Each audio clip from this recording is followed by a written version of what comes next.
Hello and welcome to Skeindeer Knits. My name is Ellie and I am a Norwegian living and knitting in London. And you can find me as a designer on Ravelry as Skeindeer Knits, and of course my Ravelry group on Ravelry, Skeindeer Knits, which is the best place to get in touch, to get help with my patterns, so just chat about them and take part in my knit-alongs and in general just engage in Norwegian and colourwork and tradition and whatnot. And you can also find me on Instagram as Skeindeer. Welcome to this podcast. Welcome whether you are a new or a returning viewer. In case you are a new viewer, I'd just like to inform you that this is a knitting podcast. That means I sit here and chat about knitting for probably an hour. That's pretty much what this is all about. It's kind of my subjective knitting world that I want to share with you guys. And I did mention that I have a couple of knit-alongs running. I do like to have a couple of knit-alongs running. I seem to be a little bit addicted to them because I just get really into knitting and I want to share. And I decided to share for the entirety of the winter the Marius sweater, to have us all knit us a Marius sweater. The Marius sweater is a sweater that carries the pattern that my cushion here in the background has. That knit-along has wrapped up. It wrapped up as of the 31st of March. Now, true to tradition, I don't have prices ready yet, so I will be announcing winners and prizes hopefully in the next episode, because I have some very exciting prizes coming my way and we could not do the prize draw without those, believe me. But yes, I can tease about one prize though. I came across this book, which I have known about for years, but it occurred to me that this is the perfect prize because it has a number of Marius patterns in it, but more than that, it also has patterns from Voss, Satestar and Fana, the kind of other deeply kind of nostalgic and traditional Norwegian patterns. So this book will go out to the winner, and I'll talk more about that book in that episode. And yes, I am running a number of other knit-alongs as well. I am the hostess of the year-long knit-along of 2018, where we are aiming to make 6 pairs of colourwork mittens throughout the year. They need to be finished at the end of the year and they cannot have been started before the beginning of this year. I'm a bit behind myself, to be honest, but I'm catching up and I'm catching up a bit in secrecy. And there's another knit-along as well, because I'm really just that into knit-alongs. I am running the Skeindeer sock-along. I just published my very first sock collection, which has been received so very well. Thank you all so much, honestly. The excitement I'm seeing around these socks is truly and I'm also really into the discussion about yarn substitution, because I'm very well aware, as I was designing them as well, that the PT5 sock yarn that I used is not readily available internationally. I don't know how to get it to the UK, I don't know how to get it anywhere else, so you have to substitute. And I would encourage yarn substitution because that's a very valuable skill in knitting. You don't want to be stuck if you find an old pattern where the yarn's been discontinued, so this is just something that I think is great that we get to take part in. I have written a number of other yarn recommendations in like the pattern page in the pattern itself, but I think if I could choose any yarn for those socks, I'd probably go with maybe Träsko by Sandnes for the larger sizes and Tuku wool sock for the smaller sizes. So depending on where you fall in that continuum, I think I have 2 small sizes and 2 large sizes, something like that. I reckon that would be ideal, but I aimed for a yarn I was kind of sitting right between, where it would be a bit easier to knit them for all sizes, but you know. But yeah, do explore the different yarns. I did come across Socks Yeah DK by Rachel Coopy in a yarn shop the other day, and that was definitely very close to the yarn that I used, so that's something you can check out as well.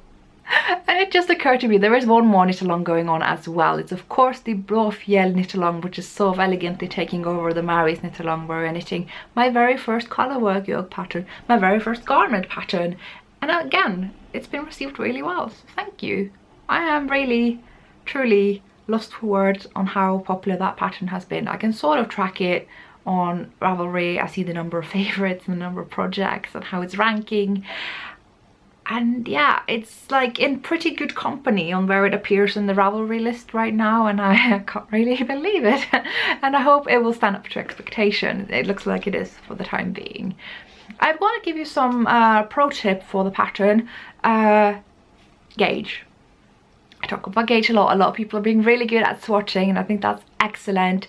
when I swatch, I like to do a swatch where I knit flat, but I knit as though I was knitting in the round. And I'm sure that sounds very odd.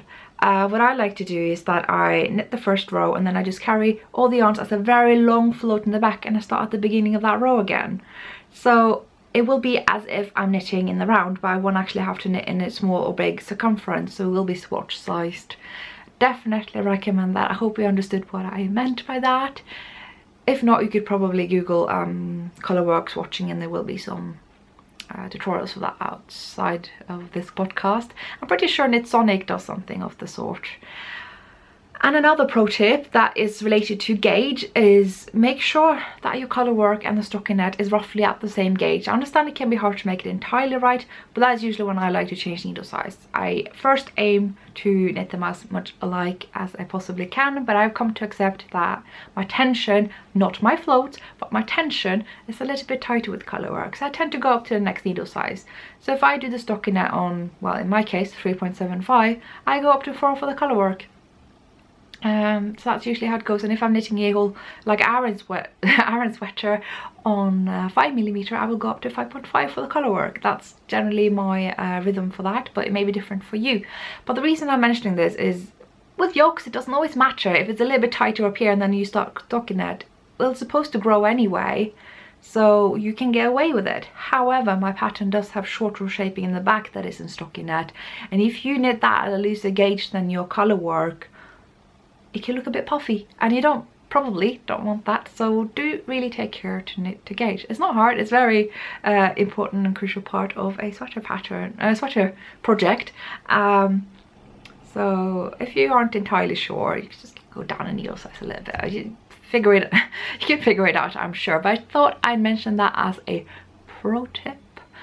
And that is all the knit-alongs that I am hosting. And I thought the next thing that would be very exciting for me to do is to announce my next pattern. It is launching as this episode goes up. So that pattern is my Firewood Myths. So they are done. They have been off the needles for quite some time. My test knitters have given me very valuable feedback, and that is really all the waiting that I had left to do. So here we are, trying them on again. I've shown you these before. I am so proud of the fit that I achieved with these. I can't really stop talking about them. The thumb is quite snug, and I really like that, because baggy thumbs, who likes that in the fingerless mitt, really? So they do seem to rotate a bit. The mitts are mirrored, but I tend not to check which hand I put them on. It's just nice that they're mirrored, so at least they sit the same way on both hands. If I do this, I mix them up. Now I'll find out if I did it right the first time.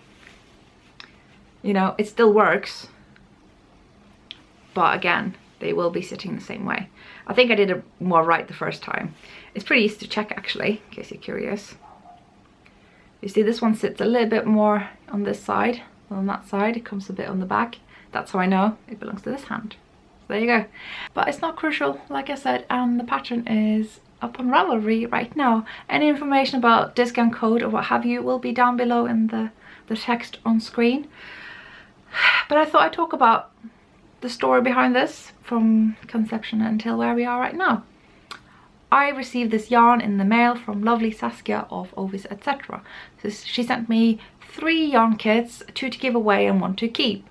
And this happened on the day that my lovely grandmother passed away, and it's okay, nobody needs to send me any like thoughts of sadness or anything. I am honestly not sad. I think it was my grandmother's time to go. She was very old and couldn't really remember much or see much or hear much, and I rather remember her as she was. She was an amazing person, very patient and selfless and caring and just remarkable, and she's had to endure a lot of rubbish things in life, to put it lightly, and I'm sort of in a way content with the fact that she gets to have some rest. So I wanted to dedicate a pattern to her, and it just seemed right to do that with the yarn I got in the mail on the day that she passed. And I knew it had to be something floral. My grandmother really loved flowers. It would always smell like roses in her flat. She had this rose perfume. She'd have rose this and that. I just associate rose scented things with her. And I came across this traditional Scandinavian floral pattern. It was a little bit too large for the mittens that I wanted to design, so I ended up actually shrinking the chart repeats. So this is a bit of a smaller version of what you may find in traditional Scandinavian color work, and I have placed little kind of yellow dots in between so that it comes across as flowers.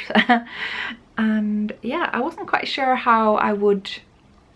First of all, I wasn't sure if I'd have enough yellow. Turns out I had plenty of yellow, but that meant I actually improvised a lot with how I knitted these. I cast on here and knitted up, and then I cast on here and I kitchen stitched together, and it was quite a process. But luckily you can't tell anymore. They are finished, and I know there's plenty of yarn in the Yggdrasil kit that I used. So you could knit my Yggdrasil mitts or my Firewood mitts with that from Ovitz, etc. The yarn is also really lovely, and I would not have thought this would be a good colorwork yarn. It is a mix between this Dutch breed of sheep, Shetland yarn, merino and alpaca. I think it's like a 24% of each, and it's really lovely for colorwork. I would not have thought it, but check it out if you don't believe me. I think this is really nice. It's very skin friendly, and just, yeah. It feels really right to dedicate a knitting pattern to my grandmother, just because she was such a prolific knitter herself. She could knit socks blindfolded, honestly. She was quite incredible when it came to the knitting needles, and even when she had forgotten most other things, she would still remember how to knit socks. Not so anatomically correct, but still, they were socks. And they were done so fast we kind of had to give up on the idea of continuously providing her with yarn, because it just didn't keep her occupied for very long. So these are the mitts. They are called Firewood because that's what I called my grandmother. It means dad's mom in Scandinavian. It's basically paternal grandmother, if you will. And I'm dedicating these to her, and I hope you'll enjoy them as well. I know a lot of people have wanted me to do more fingerless mitts because they live in climates where mittens maybe aren't so useful, and they find themselves just using fingerless mitts for more times of the year and in more contexts, and I am totally with you there. I use more fingerless mitts myself, to be honest, and I've actually had great use for these. I can even knit with them, which was really nice.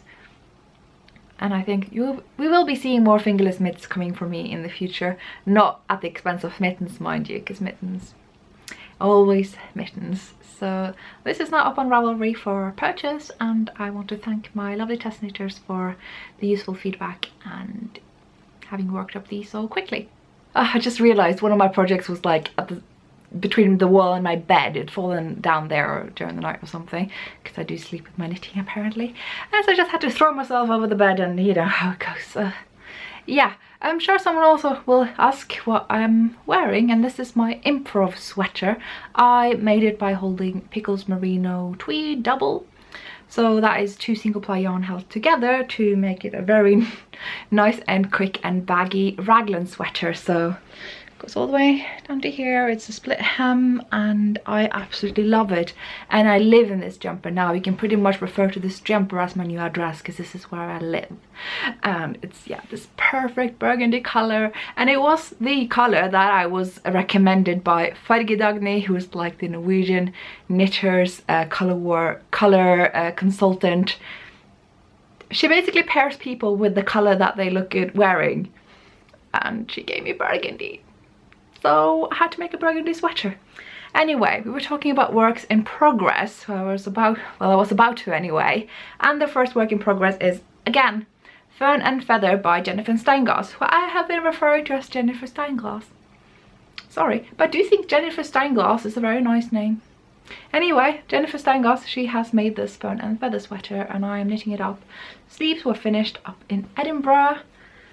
They were a nice mindless knit as I was chatting away with people, trying to sound coherent. Anyway, I think I have reached a point now where it's ready for rib. According to the pattern I have, according to my measurement, trying it on, it really looks like it's time for the rib. So all I have left is the rib and the neckline, which should have been done by now, but we will shortly see why that's not the case, because someone's been suffering from a very severe case of castonitis again. I can't even show you all the castonitis cases because some of them are a bit hush, but I just cast on a lot of things, and it's fun. I'm not going to apologise, it's fun to cast on, and trying to get below 20 projects is not working well, because the next challenge is probably going to be to try to be below 30. Anyway, fun and feather, I am knitting it in Holst Super Soft Held Double, which is why you see all the floats back here looking rather double. And I really like it. I am so excited about giving this sweater a soak, because that's when Holst Super Soft really comes to its right. Just it becomes amazing and soft and fills in all the gaps, and it's not see-through anymore. This can be a bit see-through. I suppose it's not that bad, but it's actually quite nice that it's see-through, because then I can tell when I have dropped one of the two strands that I'm holding together, because that happens a lot, and I need to drop all the stitches, get my crochet hook and fish them all back up. I don't really like knitting with two strands, but I keep doing it a lot lately, evidently. But it does become a very nice fabric, although really you could just knit with a thicker yarn. There's no reason to hold the yarn double if you can avoid it. So yeah, fun and feather. We will see this later, I'm sure. Another project that I talked about in the last episode, I was hoping to have finished by now, but that's not been the case because castonitis. It's the Canopy Shawl by Melody Hoffman. I am mid-row, so this is just how it's going to look like, showing you. Actually, this is okay. I have worked through a little bit of the next lace section, but not much. I just gotten started only last time, so there really isn't much to add here, other than this yarn is soft and has ruined me for all other yarns. It really is lovely, and yeah, I'll keep that brief because there's a lot of projects to talk about, but rest assured I am still working on this thing, because I don't really want to be working on too many shawls at one time. And yes, I have cast on another shawl.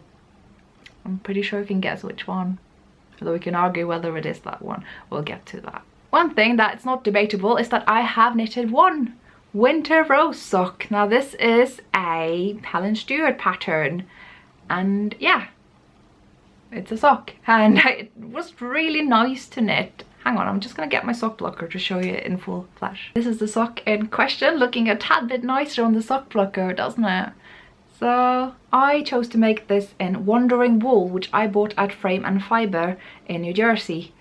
Thoughts I'm having about these socks? They were lovely to knit. They were pretty much as easy and memorizable as self-striping stockinette socks, honestly. Yeah, the Wandering Wool is a PFL Island, which is my favorite base for socks. And this is the lace pattern. And actually the first thing that occurred to me when I saw this was like, oh, it looks like the Mercury socks, and I've done those before, and that was a free pattern, blah, blah, blah. It's not though. Like, even as a process, I found the Mercury socks to be kind of not difficult at all, but I had this consistent place where I would make a mistake, and it was quite a learning curve. Whereas here, partly because I had done the Mercury socks, but also because this was actually a more memorizable chart, I just zoomed through it. I even knitted it when walking, which is not something you can say for most lace, I'm sure.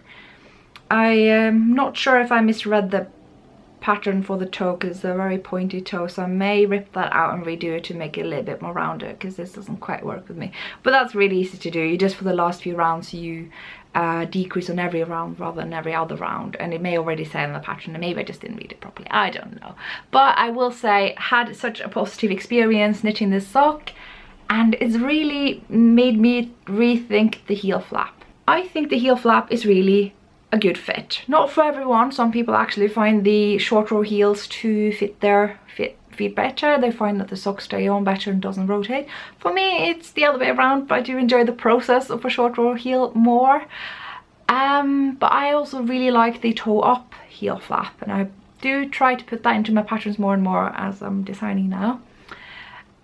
But this was a cuff down heel flap, and I actually enjoyed it, and it made sense to me. And I'm not sure why.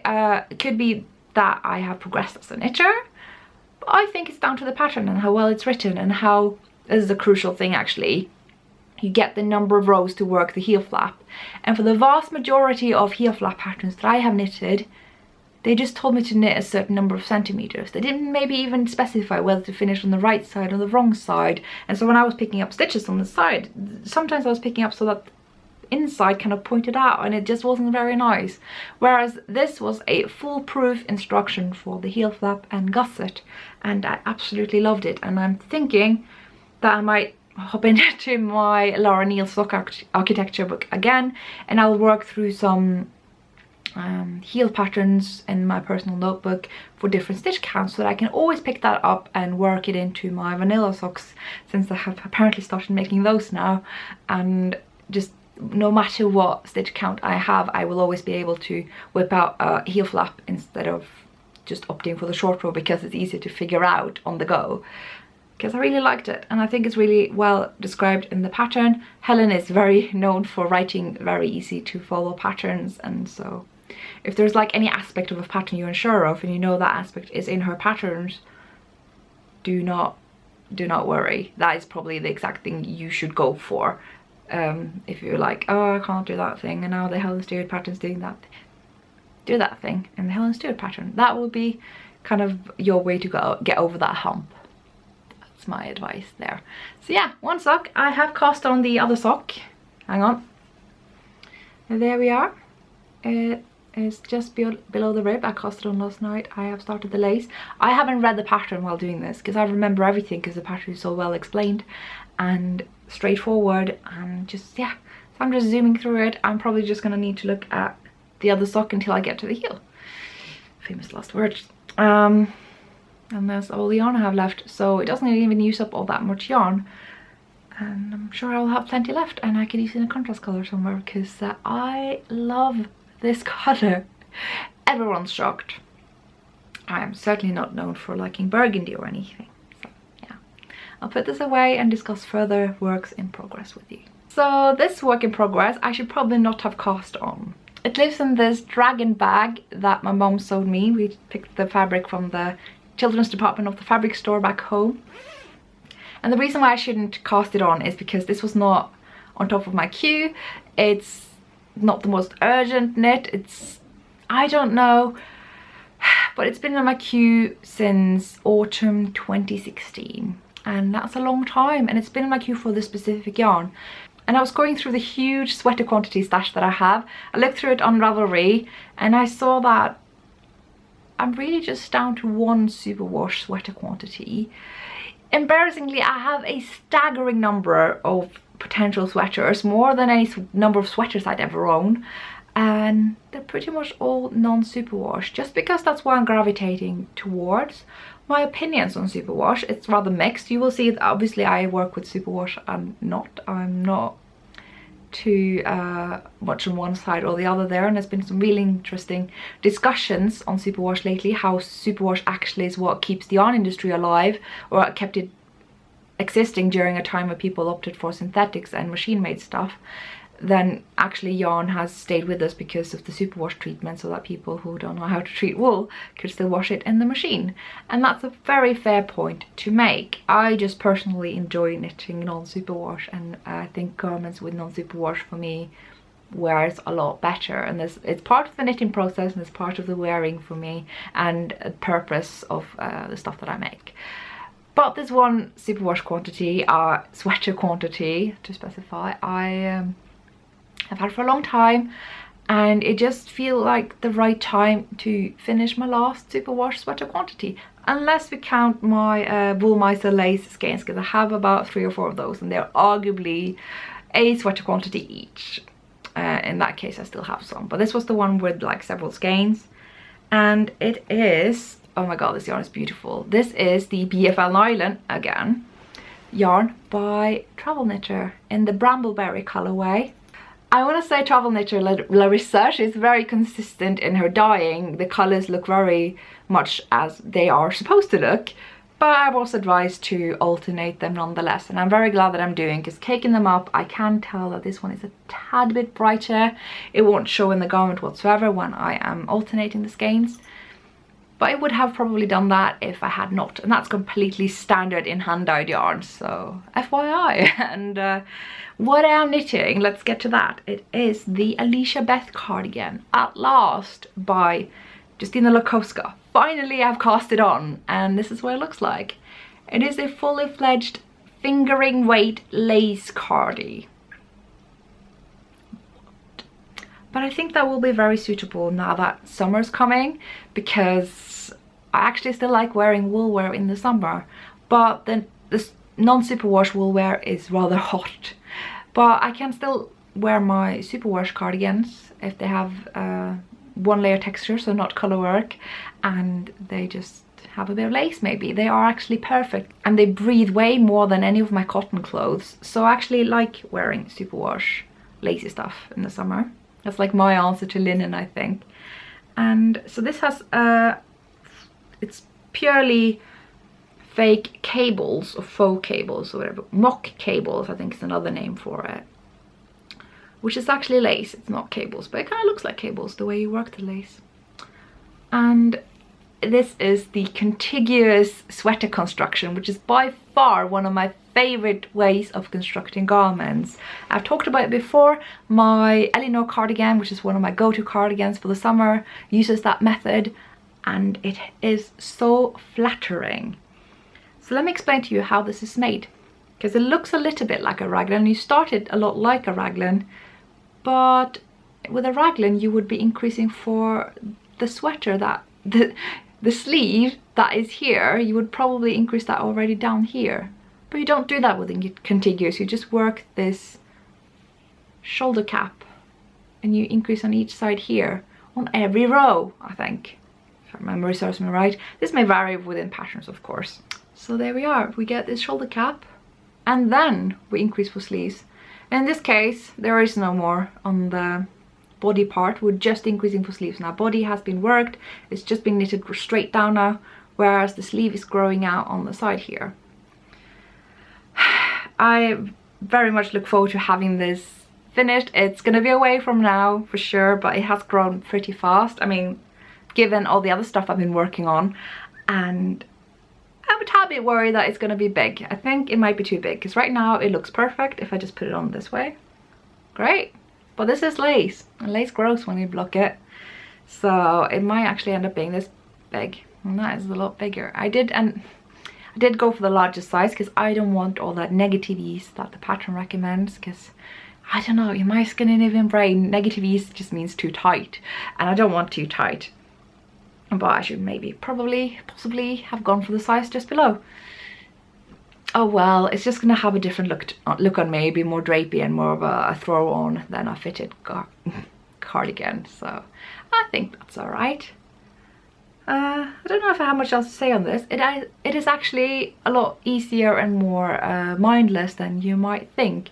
A whole lace cardigan may sound like a thing that I can only do at home in my own company, but I picked this up on the tube, I pick it up in other people's company, no problem. And it's being very consistent at the moment. The increases and the mock cables are being worked in a place that makes sense, so I'm not gonna accidentally miss out on something or make a mistake. So potato chip, isn't that what people say? So another close-up of how it's all working out. Oh, that is very overexposed. There we are. It looks a little bit more lilac when I put it close to the screen, but this color is a lot more representative when it's held back here. It's going to be gorgeous. It's going to be my, yeah, I think it will be my first full-on hand-dyed garment. I don't know if I've ever done a garment in hand-dyed yarn before. I did use some Knitting Goddess in the yoke of my Birkin, but I think that's it. Remind me if I'm wrong on that, but yeah, I'm very happy to say that that is going to be with Travel Knitter yarn, because she has the best colorways in London, so... And yes, they live in my incredibly fun and childish dragon bag. And now, the moment we all have been waiting for. What shawl was I saying that I've been knitting? Well, as we all know, Helen Stewart of Curious Handmade has started her annual mystery shawl, and I had so much fun with it last year. I made the snow melt shawl and I wore it at Edinburgh Yarn Festival, and I could show it to both Helen, who was wearing an identical shawl, and Lavin and me, who had dyed a yarn. And this year, my lovely friend Kristin of Wool & Vine had dyed a yarn for the kids for that shawl, and that was the yarn that Helen knitted her shawl with. But Helen did whisper in my ear that there was one aspect of this mystery knit that would not be quite up my alley because of stuff that I've said on here. And I'm gonna say that right now because the first clue has come out. If you don't want to be spoiled, you will have to skip until the number that is below here. Right? You gone? Have you done it? Have you? Okay, good. The aspect that isn't quite up my alley is that it's a crescent shaped shawl. And I don't do crescent shapes. I just, they don't quite jive with me. I find the wingspan too long, the depth is too narrow, it's shallow, if you will. It's just, I find them a bit too scarf-like. I have a very short row gauge. Try to block it out, but it tends to pull back up again. One very good example of this is actually another shawl I made with woolen vine yarn, and it's a design by Kay Jones of the Bakery Bears. And I completely ripped off inside number 23 Katie on this one. This is the crescent shape when I knit them. First of all, it gets this hump up here. I'll get back to the hump in a bit. That's one issue I have with it. And then it's so long. It's so long, but quite shallow for my taste. So when I want to wear this the way I like to wear them, this is no criticism of the design. The design is lovely, and is the one thing the design and kind of colorway combination here is amazing. The eyelets and the garter, and it's like traditional knitted on border is amazing, but the crescent shape doesn't work with me because this is how I wear my shawls. And now all of this is just dangling, and it just no. So I have to pull them around again and like tie them up back here, and it's like, I don't know. I know a lot of people that like to just wear them a little bit looser like that, but that's just, it doesn't serve any purpose for me. That's just like jewellery. It doesn't actually do the shawl thing, that won't keep me warm thing. But it's a lovely shawl though, and so I think if I was going to do it again, I would have worked it into a different shape. I would have done the shape of the winter shawl, which is a shawl I wear all the time, and so that is exactly what I have done with the Impressionist shawl. And so it's a bit of a crazy idea because it's a mystery knit, so I don't know what's coming next, and I'm doing a completely different shape with a completely different increase rate, and it's actually working out pretty well. There we are. Huh. So I did actually cast on the first shawl because I had some scrap yarn and I wanted to see that I understood the increases on the shape and stuff. So this is the little swatch that I did. It's completely following the mystery pattern. You can see the crescent shape here, and you can see that one very clever thing that Helen has done is avoiding that bump. The bump that usually bothers me with crescent shapes is, as far as I can tell, completely eliminated. So that is brilliant. So I think people who don't mind the shape or just don't like that bump will be very pleased with this. But yeah, I just did this to make sure that I was kind of increasing at the right rate, which I am not, because this one increases every other right side but with different stitch counts at the every other right side, so that's another conundrum. So I have to, because this shape has a lot more depth, I need to work in more rows to catch up with the stitch count. So you will see that there's more striping of the second color here, and yeah, just there's more of everything. This is probably taking me twice as long as everyone else doing clue 1. But it looks amazing. I feel like I am gonna look like such a little princess in this shawl, which was pretty much the case with the snow melt as well. Don't you just think of Kristen and Helen when you see this? Even if I'm not doing the shape that I should be doing. This screams woolen vine all the way, because it is of course woolen vine yarn. These are the two colors I'm working in right now. I have worked in one stripe of the darker colorway, and I've worked in quite a bit of this, which is why it's starting to look a bit funnel shaped. I don't know why they do that. It's just like the inside comes out and it just kind of turns itself inside out. It's odd. But anyway, this is the last first stripe of the third color. So there's clearly a fade going on.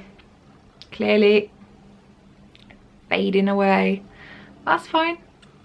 Don't mind a good fade. This is a very good fade, I think. Yeah, I look forward to seeing the next clue, but this is what I'm doing right now. And guys, please don't ask me what I am doing or if I can share, because I am using parts of a different pattern and I would not feel right sharing that kind of information. Plus I have no capacity because I have no idea what I'm actually doing. I've done very little notes. I have made some stuff in Excel that I'm erasing as I go because I don't need them as I'm working to the next part of the pattern. So I'm just like, yeah, I started casting on the winter shawl, and then I was sort of trying to catch up with the stitch count of the impressionist pattern here, and then here and here. It's just, yeah, knitting some extra rows where it need be.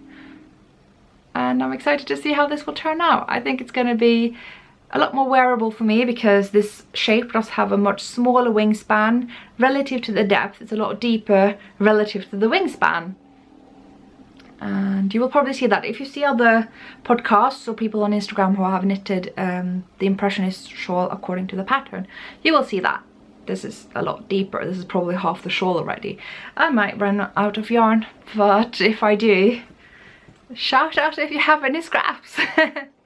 It's a mad project, I am well aware, but I'm having fun with it. And because I do want to dabble into shawl designs as well, I think I need to know how to modify shawls first, because this is really how designers become designers, because they can't really help themselves from modifying so much that they might as well make their own designs. And I figure for that reason I need to know how to modify shawls. I have no business designing shawls if I don't know how shawls work enough to be able to modify them. That's kind of where I'm coming from there. So yes, it lives in my French bag, where not all the buttons have fallen off yet. I have lost my California pin. It's somewhere on YouTube. I don't know how people do this without having them all fall off, because mine are falling off all the time, but I have managed to save the majority of them, so I may have to sew them on. Is that a bit crazy? Is it? So we're just going to skip to acquisitions. And sadly, the lovely shop Bret Yarn, which is an online British yarn shop of British yarns run by lovely Isla, it's shut down. She's off to new adventures, and so she has shut the shop. And she had a discount running for a long time, and I was like, I will resist, I'm going to EYF, I will resist. And after EYF she reduced the price while still keeping the discount code valid, and I'm like, well, who am I to say no to more yarn? So because I had a bit of a Carbeth envy at EYF, that's the sweater that pretty much everyone were wearing by Kate Davies, hashtag crank out Carbeth, as I say, because it's in chunky weight yarn and it's up so fast.